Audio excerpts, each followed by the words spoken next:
It's palliative care? Palliative? Palliative care. If I'm saying it wrong, correct me. Okay, that's the way I don't know what is that. What is IIS? So Yes. Exactly that- what I'm here for. That is what Okay. we're gonna talk about today. Yeah. You guys have never heard of palliative care before? Okay. So a lot of times, the first time someone hears of palliative care, what they think of is hospice care, because palliative care has a lot of the same goals as hospice care. Do you guys know a little bit about hospice care? It's kind of care for people at the very end of their life. And the focus in hospice care is on comfort and quality of life and trying to make their life as good as possible. Until the, then. yeah, okay. And those are the same goals of palliative care. Increasing comfort, trying to make kids as happy and as comfortable as they can be. The biggest difference between hospice and palliative care is palliative care can start from the very, very beginning. And we often work with families like Casey for We had them for 7 years with Casey. years and years of work. Yeah. So it's not like an end of life type of It's thing? not. And let me draw you a little picture, which is helpful when you think about And palliative that's care. my board. And it's a little bit, and this is kind of like a very traditional model of palliative care. And it's a little bit different for kids who have chronic illness. But for a lot of people who use palliative care, this is kind of like, everyone ignore me while I misspell my specialty. Okay, so this is like time. So when you're first diagnosed with an illness like a cancer, for example, or any kind of like chronic complex illness like your kids have, the biggest bulk, what you're focusing on is curative and life-prolonging treatments. But there's still room for palliative care even then, because often those treatments come with uncomfortable side effects, or there are things that are affecting your kid's quality of life, and that's where palliative care can help. As your disease progresses, and again, this is like very much kind of for kind of cancer or those types of diseases, as your disease progresses and you have fewer and fewer curative options, the palliative care becomes more and more important. And when we reach this point, it's kind of like when there are no more curative options left, and that's when hospice care is really appropriate. So some people call hospice the purest form of palliative care, but most of our families live like very much in the half curative, half palliative kind of world. And so we work with kids with complex chronic illnesses, kids who have lots of different doctors involved in their care, who are in and out of the hospital a lot, who have therapies and equipment and rescue medications and all sorts of things at home. And rather than focusing on a particular organ system, like your cardiologist focuses on the heart or neurologist focuses on the brain, our focus and our job really is to look at your child as a whole person, as a little person who's part of your family and your community, and really take a more holistic picture of what's going on with them. So we're the type of team that cares just as much about the things that your kid likes to do or doesn't like to do as we do about like what medications they're taking and what their feeding schedule is. Those things are important, but what feels most important to us is that your kids have a really good quality of life and that we can do whatever we can within our power to help improve that, knowing that there are going to be limitations in hospital visits and doctor's appointments and things like that. So often we meet families in the NICU right at the beginning of their story when the doctors realize that a child is going to have kind of a long-term, life-threatening illness.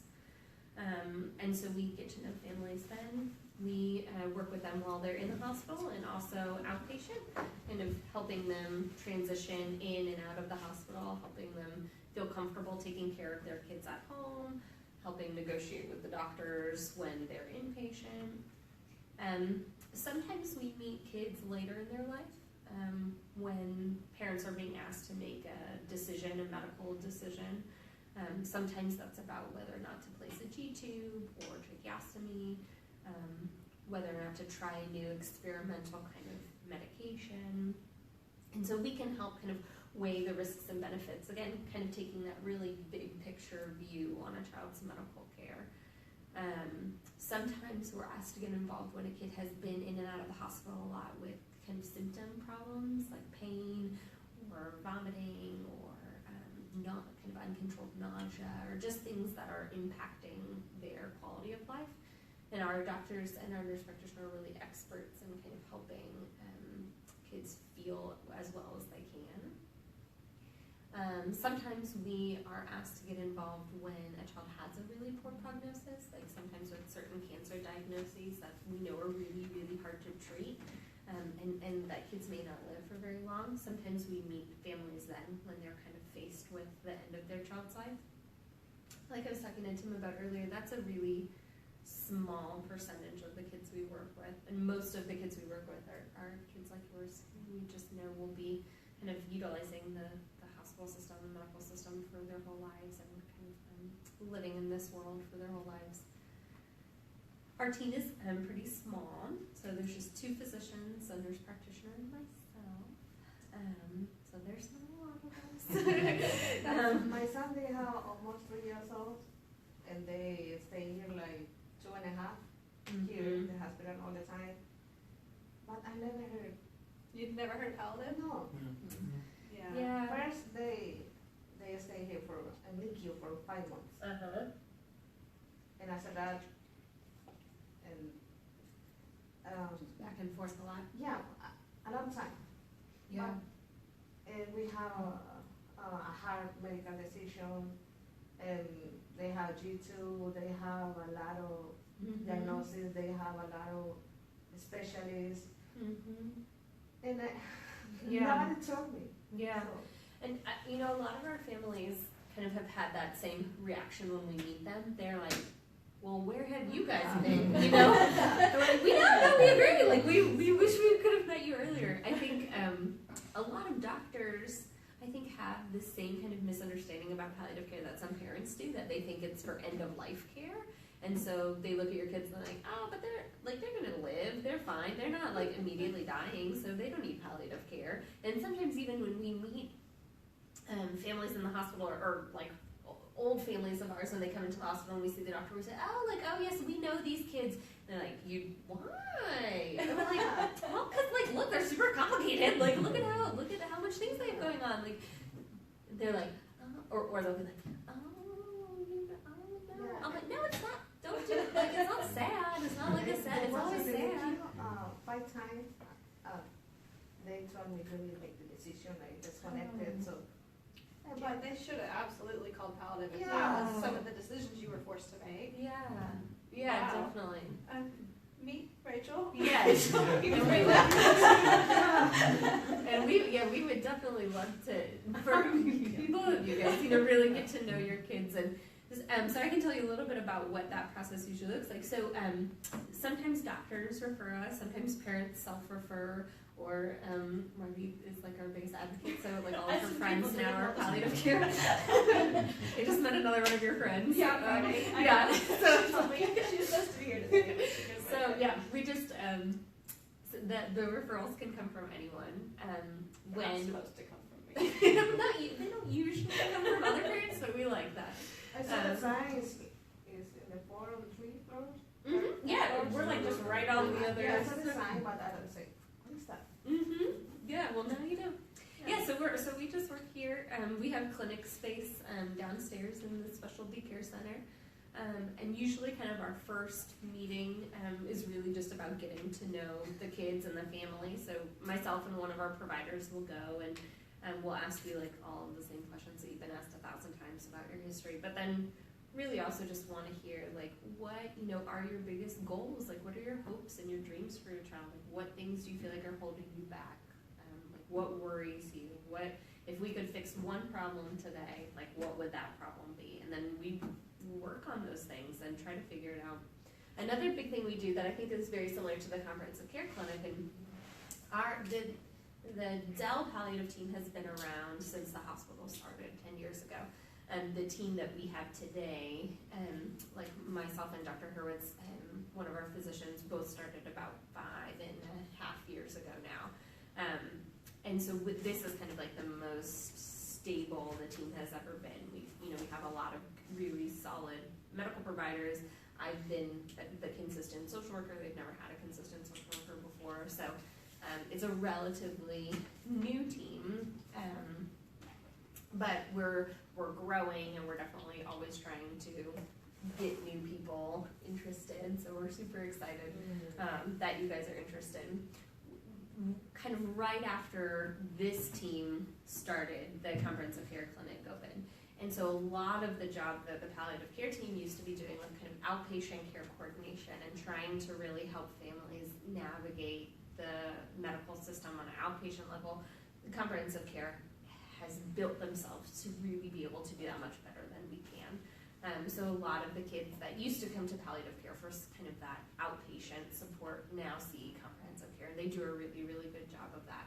But one of the things that we often do, we'll hold care conferences, and I don't know if you guys have ever had a care conference before, maybe it's never been called that, but like a big meeting with all of the doctors involved in your child's care. I believe that. I think they've had these without us. And sometimes they do. We like to try to loop parents in, at least at the end of those kind of meetings. But sometimes, like when you're having these hard decisions, or if you're getting, like I find for a lot of our families, it's like when we're getting stuck in a pattern of admissions or of illness, and it's like all the regular things that we're trying aren't working. It's like a time to bring the entire team together. Well, and a lot of and times, really think about it. if you add a new seizure drive, it's going to impact your GI, and it's going to impact your ortho, and it's going to impact all these other things. And so it's nice to have everybody talk about it all at the same They time. don't talk to each other as much as you'd like, and sometimes they defer in a circle. So where it's like, neuro's like, well, I'm going to defer to cardiology, well, I'm going to defer to GI, and you're like, okay, you guys can't just defer to Or everyone if it's else. like a new weird breathing Yeah. thing, and it's like Yeah. you go to your pulmonologist and they're like, well, really that's a neuro question, like you should ask neuro about that, and you go to neurology and ask them the question, and they say like, that's really a question for pulm. Like when they're sitting right there, they can't do that, because then you're like, oh, okay, yes, go ahead, and they're like, So our team is really a big advocate of kind of getting the whole team together like that. So we often help organize all the doctors, especially kind of in those hard places where we're feeling stuck, and just kind of hold their feet to the fire a little bit and have them. Try to do it nicely, and if that doesn't work, they can be the tiebreaker, where they say, well, if you guys aren't going to make a decision, then here's what the parents want to do. Is there anybody have a problem with that? And that's a good point too. With palliative, we always felt like they have our back. Where a lot of times with doctors, you feel like they're really just very medically driven, and it's like they're going to do whatever the books tell them to do. Where with palliative, like she said, it's all about quality of life, and so you go in and you talk about what your goals are. And your goals aren't necessarily to live until you're 50, it's to have a good quality of life, and that looks a very different way. And so they know that, and so if everybody around the table is saying, oh, you've got to have this really aggressive, risky surgery, and you're just like, no, I can't do that. There's so much risk and so little reward. Palliative's going to have your back, and they're going to be like, no, this isn't what the family wants. This isn't right. And within reason. If it's you're refusing to give your kid an ice pack when they sprain an ankle, they're going to be like, just give her the ice pack. They're not always going to have your back. And I think a misconception that I think a lot of physicians have about palliative care is that we are there to kind of help steer families away from intervention and focus on quality of life, and that equals less intervention. That equals being at home and not being in the hospital. And for a lot of families, that's true. But I think equally as often we're advocating for more intervention. Because when we have families who say, like we had a family whose kid's gut was all messed up, and he was only able to tolerate 2 mLs of continuous feed, like tiny. He was on all this TPN. And we kept trying to feed him, and he kept getting big, bad belly infections, and so we stopped, and we tried to feed. And finally, Mom was like, so now I'm done. Like, we're going to go home on TPN. And the team was like, that's a horrible idea, and kind of went into this whole thing about how dangerous it was. And so our team was able to be there to kind of lay out Mom's decision tree and, like, how she got to that place. The baby went home on TPN. He's been home for... What's TPN again? Oh, I'm sorry. It's like the kind of vein nutrition. Oh, okay. Like if you ever can't eat for a long time. Okay, But it's usually temporary, usually in the hospital. So it's not super common for kids to go home. I gotcha. So that's why the team was kind of like, what are they talking about? So that was a couple of months ago. We had a big care conference with everyone, and Mom said, like, I want to start feeding him again. And I was like, well, I don't know. You remember about last time? And we're like, nope, we're going to do it. And so she wanted to admit him to the hospital, so we admitted him to the hospital to watch him, and he's back up to full feeds. Oh, Like, wow. totally off TPN. It's like this wonderful miracle story. The kid is super sick. He's got heart condition. He's got a neurological condition. I mean, he's got a bajillion. He's got a colostomy bag. He's super, super sick. But like, we are like, people are running through the halls. Like, That's awesome. it's this wonderful, wonderful thing. And I think without the palliative care team there to kind of help advocate and be that mom's voice, I think they probably would be stuck in ICU still trying to feed him over and over and over again. So is he eating like food, or is he doing the all tube Yeah, feeds, okay. but into his belly. but now he's able to tolerate like a typical like feed Mhm. overnight or whatever Yep. without getting Yep. sick. Exactly. That's awesome. Yeah. So and it's great for his quality of life, and it's definitely a step in the right direction. It's great for his So, care, because if he's not eating, Right. then he's not getting the nutrition for his body to Right. function. So Right. that's awesome. Yeah. Yeah, we wish we could get more girls with Rett syndrome to understand, like, they keep getting skinnier and skinnier and skinnier, and their parents are so against the feeding tube, and I don't know why. We're like, you've gotta get her the feeding tube, because she's gotta get the nutrition, and she can't, she doesn't have the nutrition, she can't do all those, PT and OT, they're not gonna do it. Because even when I was married, she was losing weight, they're like, we're not gonna do it until she starts gaining more weight, because if she's not, she doesn't have energy. Marion has Rett syndrome. Yeah. So so that's, I think, a perfect example of kind of a kid who would be really good for palliative care, who we know she's gonna have needs for the rest of her life, and in and out of the hospital, and for sure. So I feel like I just did a lot of talking. What questions do you guys have for me about palliative care, or about anything? We just wanted to come and find out what it was. So I mean, you definitely answered that, and I mean the chart was great. Thank you. I definitely didn't come up with that, but Hey, no, that's cool. Yeah. I think that's kind of the perfect way to look at it. Palliative care is just a complement to everything that you guys are already doing. Well, but it's kind of nice kids. because I know like there's been a lot of different decisions we've had to make, and doctors, they kind of get, sometimes they get upset, like they wanted Marion to do the ketogenic diet, and Marion was still having massive seizures, and Wendy literally like measured everything out to like the gram, right, and like brought all her food everywhere we went, and Marion did not like the food, and it wasn't working. But she was in ketosis, and the it kind of whole time made me we feel had the bad, like, strips. are you sure she was in Yeah, ketosis? we I'm were like, I like- we checked were- it every day. Every time she peed, we checked the strips, and then the doctor really like almost like got mad at Wendy in the hospital, like because we said we're done with this, we're not going to do it because it's not working, and she hates the food, she's miserable, right? And it's like I don't. And it's I too don't hard to care. do with making and measuring everything, and seizures.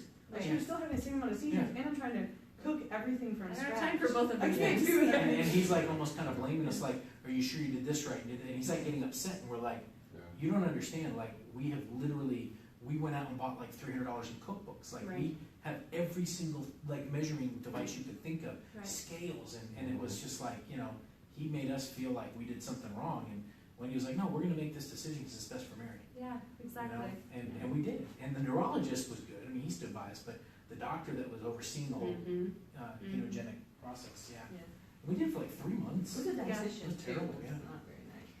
And I think there's sometimes something a little freeing in being with palliative care, and we can, I feel like, often use that to our benefit, because there is kind of this idea like, oh, your kid's a palliative kid, so that when we step in and we're like, look, like, we're not doing this anymore, like, this is bad for our quality of life, and parents have decided we're not doing the ketogenic diet, so like, you can go ahead and help us come off of this, and they're like, oh, is she with palliative? We're like, she's with palliative. So Yeah, like, we can always you call please just palliative do our what we trump want? card. Yeah. It was like as soon as palliative kind of came in, everybody else, stood guard. We're like, oh, okay, whatever you said. Well, and Well, I think, it's hard to keep everything straight. Like, we did a trial. We were in a drug trial in Houston last year, and so we were doing that, and then we were trying to get in.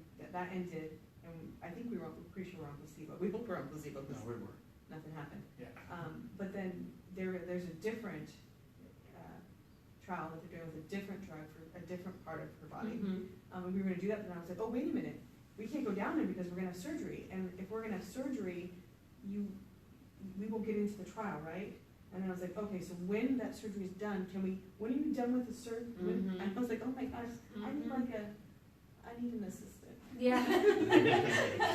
No, but it's fine. I mean, doctors are great. I mean, doctors go to school, they know all this stuff, but what they don't do is they don't spend 24 hours a day with their children.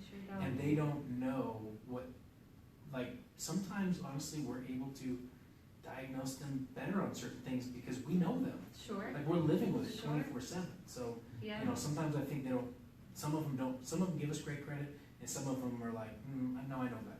And I think that's often our message in the hospital is like, well, what does mom say? Mhm. Like when the team's like, I mean, even today we had a meeting with a family who we kept getting a report what a horrible night this kid had, and he was in so much pain. And we walked in and we're like, you know, we're sorry to hear about how rough the night was. And the parents were like, why do people keep saying that? Like, he was fine. Like, I mean, like, yes, he was uncomfortable, but that's like, he's always uncomfortable now. Like, that isn't.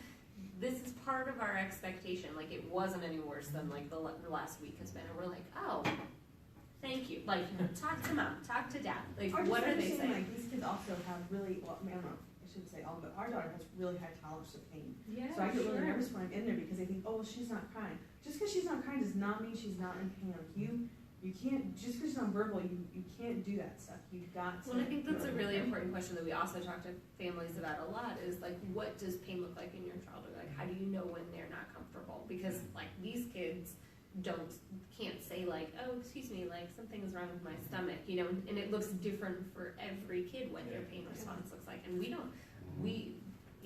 trust you guys because you're right, you're with them 24 hours a day. And we do, especially I think in the hospital when you kind of are in these high stress kind of crisis moments, we really do try to act as your advocate and kind of your go-between between some of the other doctors, because I know it can get exhausting just kind of trying to prove yourself over and over to them. I mean, Wendy's had to request, you know, different nurses to draw Marion's blood because we'll go and the same nurses struggled a couple times, and as we're walking in, Marion is crying because she knows what's coming, right? Yeah. And so Wendy's like, okay, you got to get someone else. And they're like, well, what do you mean? Well, she doesn't like the way you do it. Like, you're hurting her. She doesn't. Or like talk to her. Because she has a high threshold. And you mention like, hey, we're going to draw your blood. Would you Right. come into a typical kid's bedroom and just draw the blood? Right. Or would you kind of say, hey, let me draw your blood. It's going to me. Okay. I mean. But then she'll have a there's certain person nurse right that she here. knows that does a great job, and she's like, oh, hey, yeah, no problem. There you go. Yeah. Hold on. And she's all smiles because she knows that nurse, you know, is going to take care of her and get it done real quick. So. I think the other thing our team works really hard to do when kids are in the hospital is talk to the primary teams about what that child's baseline looks like. Because I think often for our nonverbal kids, when they come into the hospital and they're just really sick and are just kind of like laying there and aren't doing a whole lot, I think a couple different things can happen. Sometimes the medical teams are like, yeah, you know, she's looking a lot better. So, and parents are like, what are you talking about? Like, look at this kid, she looks miserable. But like, they read on the paper, like, oh my God, look at all these diagnoses. Like, this obviously must be your child's baseline. Or we get sometimes the people who see the kids when they're really, really sick, and they're like, why are we putting her through this? Like, what are we doing? Like, this is a lot for her. And I'm like, no. Like, this is a kid, like, we have one of our patients who literally goes to rock concerts with his dad, sometimes, like, to the point of seizures, but we don't talk about that exact part. But, like, he's, like, that's what he likes. like a hardcore rocker kid. He's, like, 15, totally nonverbal. I mean, like, screaming, kind of, like, crazy verbal, but, like, no words. But, like, whenever he's in the hospital, he looks horrible, like, he just looks horrible, and there's always that one doctor that's like, nope. I'm like, someone give me that video of him just like headbanging him on concert. Because like it makes me crazy when people think that when a child is in the ICU that's what their baseline looks like, and they start having that like, what are we doing kind of conversation to themselves, because that's why I wish we had so it different. a couple years ago, because Marion got stuck in the hospital in Nevada visiting our parents, and the doctors wouldn't release her because they don't know anything about Rett syndrome there. And they said, well, if we release you, we're going to request the insurance not cover this because she's not at baseline. And we're like, she's actually doing great, and believe it or not, leaving the hospital does so much for you. Yeah. And like, we had to like get... We had to have Dr. Kane. And it would have been great to say, hey, everyone had to follow from here, and we said, we'll get off, and I said, we're going to do medical, so we're going to get a medical thing, and then we said, as soon as we get off the plane, we're going straight to hospital. And then he's like, You can just go home. Yeah. He's like, I don't know what they're talking This is fine, you just go. Yeah, but like they wouldn't release us. Wow. But she, you know, but she was back, like But she she was doing better than she gone in because yeah. she got dehydrated. It was we Did she learned not we learned a know? lot. Yeah, that's when we learned that the G tube with the feed bag can be the greatest thing in the world, because if she's eating, then every night she still gets water, right? Because she got dehydrated, and then the dehydration just led to a couple other things, and she got better in a few days, but they wouldn't release her. Yeah. And we were like, it's She okay, caught a bug- she's she had a bug on top of it Yeah, too. She had some kind of, flu or something. yeah, like virus bug that. But when she gets sick, I mean, everything just shuts down for her. She Yeah. won't eat, she won't do anything, and so they saw that, but you know, it's like, Well, that's one of the other reasons she stays out of the hospital now, is she gets her bag every night. Yeah. And if she's eating great, she doesn't need to have her food, but if she hasn't, she still gets a full bag of water. and it Yeah. just takes her longer too, All like, the time. anytime the doctors tell us, like, this is how long it's gonna take her to probably recover, we just double it. Yeah, yeah, We just do exactly. double the amount of time, and we just have to prepare, but. Yeah, and if she is sick, then she gets Pedialyte. But we don't like to travel unless we know there's a major, like, children's hospital, because we're like, we wanna get stuck again. Yeah, that's scary. I mean, it's a little bit like being held hostage, you know? Like, It you was, know, it that's was. kinda how we felt. Because we were afraid we were gonna miss our flight, and Right. flights aren't cheap, and I was like. Well, they weren't gonna let us We did. fly home, like, they Yeah. would have had to stay, and then to travel with Marion's really difficult. Right. If you don't have someone Can't like do me it to by be able to yourself. pick her Yeah, up and move her yeah. around, Right. so I would have had to go home with the other kids, and then I would have had to come back to get them. Right. Yeah, Oh, wow. it was hard. And with me, I can explain very good in English, but I try. So, all the time when I be here in ER, I have a problem with everybody.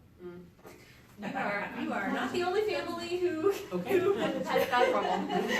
The ER hated me. I complain with the big Mhm. bosses. And one time the doctor told me, your son need a CT scan. I don't like it. I hate CT Mhm. scans. I like MRIs. Mhm. I prefer MRIs all the time. And he told me, I'm the doctor. I need to make decision, not you. Because if your son die, it's your fault. He said that to you? Yes, because you refuse to CT scan to the medicine. And I'm the doctor. And Medicaid cut your results for that. That's horrible. Yes. Yeah, that is. And they do. You need Paladin. They, Yeah. they do CT scan. I'm agree. And I cry a lot and I'm very angry. Yeah. Oh, yeah, and you're Yeah. furious. Yeah, he should never say Yeah. anything like that to you. And I make complaint to the big bosses. And like 2 weeks after, I receive a letter for the big bosses to the hospital. And they say, the doctor is they agree with the doctor because they make the good decision for my son. Yeah. They're just trying to cover themselves. What about me, my decision? Right. I'm mom. Yeah, and you know him. You know your son. Yeah, they don't know your son. You know And your all the son. time fighting with it when they need blood. Well, that's what I was gonna say. I That's, call the big team all Yeah. the time. I don't know why And when I need anyone an else MRI, does they say IB it's not on available. complicated kids. Nobody is in the MRI room. So, you know, what? That pick team problem, like every single one of All our the time, families. call the What do you big mean? team. I don't understand what you're saying. So like they could Impossible. never draw blood on Casey either, so. What does would- PIC stand for? PIC is peripheral, intravenous, central. So it's like a specific team to handle Yes. very Yeah. difficult They cases. They can do specifically for ultrasound. doing the PIC line. They use an that goes ultrasound in. to Uh-huh. find But yeah. Okay. IB. So If Because you it's have- painful when they're request jabbing that. and moving and like. Yeah. Because it is hard, and she does have a hard time, that's why she has a hard time finding. Mhm, you I'm can request used to that. it, she is. They're Just often not request it, available, team. Yeah. Yeah. like you're saying. I never say, no, I don't want the regular nurse. No, I don't want. I need big team.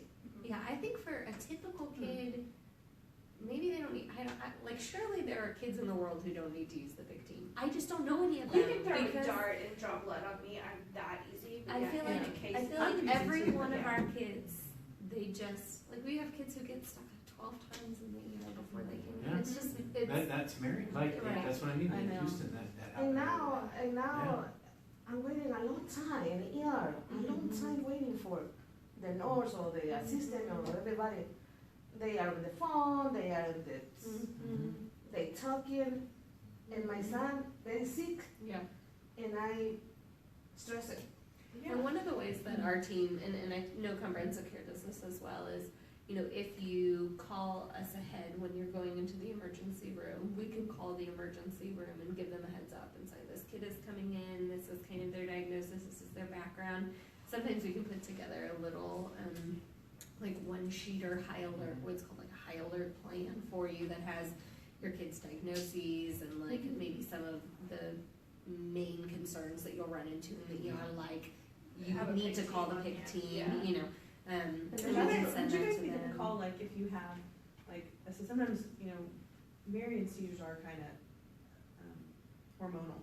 So sometimes she'll have, like, they usually say, like, they don't want us to give that medicine more than 4 hours apart. And I get, like, super crazy stressed when I give it, and then I'm like, oh, if I give it again, she'll have to go. And then sometimes I'll give it again, I'm like, ooh, do we have to go to the hospital? Do we not? Do I watch her? Are we okay? Is that a good time for, like, us to call, I like, think you guys and be like, Well, I think that's do we usually, keep her at home? Do we take her? that's probably a better Does that- neurology Yeah. question. I think if you, They're here, I- like, if we got to the hospital and the hospital wanted to do something that we didn't agree with, then, and let's say you were familiar with Marion, that's where they would step in and say, hey, we've talked to the doctor, we know exactly what's going on here, here's the situation, and, you know, because ER doctors are just that, they don't, like, They don't spend time with the kids. yeah, they don't know, they're in there to get whatever's happening stopped, and then turn it over to the primary. and I would So- call, so in that kind of situation, I would call neurology, and if they wanted you to come to the emergency room, I would ask them, can you call the emergency room and let them know that we're coming? And you can bring with you like this little one-sheeter that we can make you with some of that information, and you can, especially, you know, we aren't here 24/7, we're here during business hours, and we have someone on call, so if you got into a situation in the emergency room, like this doctor saying like, we're gonna get a CT, like then you could call us and someone on call could talk to them. If it was business hours, we would come over there, we could meet you in the emergency room. But they say, I'm the doctor, Yeah, it's just- it's not your pediatrician. I'm here Yeah, with you. but they are here, Yeah, so we they could- and we are could- here. The last 2 times, I call Lorena, you know Lorena? Mhm, Our patient. Patient representative? Yes, all the time. When Lorena is coming,